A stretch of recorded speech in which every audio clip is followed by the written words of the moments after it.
Et on passe à l'actualité sportive avec notre journaliste sportif Bastien Mathieu. Bonsoir. Bonsoir, ça va bien. Merci d'être sur notre plateau. Alors à Tours, rien ne va plus en rugby. Les entraîneurs ont claqué la porte de l'US Tours. Que s'est-il passé ce week-end? Et oui, très surprenant. Xavier Guillemet, Laurent Tavard et Martial Carrière ont donc tous les trois quitté l'US Tours. Ils étaient là depuis, c'était leur 5e année. C'est une véritable surprise.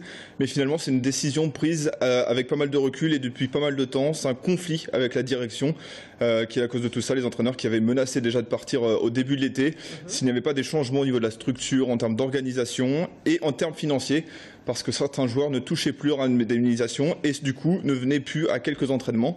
Ça a donc créé un climat très spécial au sein du club et les entraîneurs essayaient de faire tampon justement entre la direction et les joueurs. Forcément, au bout d'un moment, ça craque. Ce sont d'ailleurs les invités de Stadium, enregistrés cet après-midi, qui passera juste après l'émission. On écoute un extrait de l'émission avec Xavier Guillemet. Les engagements n'ont pas été tenus. Je ne parle pas d'engagement financier, ceux-là ils ne sont pas tenus depuis de nombreux mois, mais plutôt d'engagement structurel, déjà organisationnel. Donc si on n'est pas organisé, structuré, on peut aller nulle part. Alors on le voit bien, un rapport de force entre les entraîneurs et la direction. Pourtant, ils restent invaincus depuis le début de la saison. Ils font un bon travail. Ouais, c'est là qu'est toute la surprise. C'est qu'on a l'habitude de voir des entraîneurs démis de leur fonction après une période creuse, après des défaites. Mais là, Tours n'avait pas perdu depuis le début de la saison.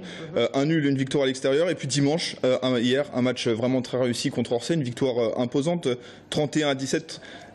Et c'est d'ailleurs après cette rencontre que les entraîneurs ont annoncé aux joueurs leur départ. Donc les joueurs qui ont eu aussi la surprise, ils n'étaient pas au courant.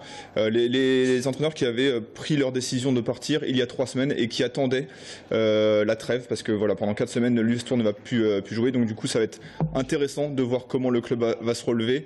Les dirigeants qui d'ailleurs se réunissent sur les 3 prochains jours pour voir quelle direction va prendre le club. Et vous l'avez dit, les entraîneurs donc de l'US Tours qui répondent à vos questions ce soir sur Stadium. Juste après l'invité de la rédaction, vous évoquerez également le match ce soir du Tours FC qui reçoit Dijon pour le compte de la 10e journée de Ligue 2.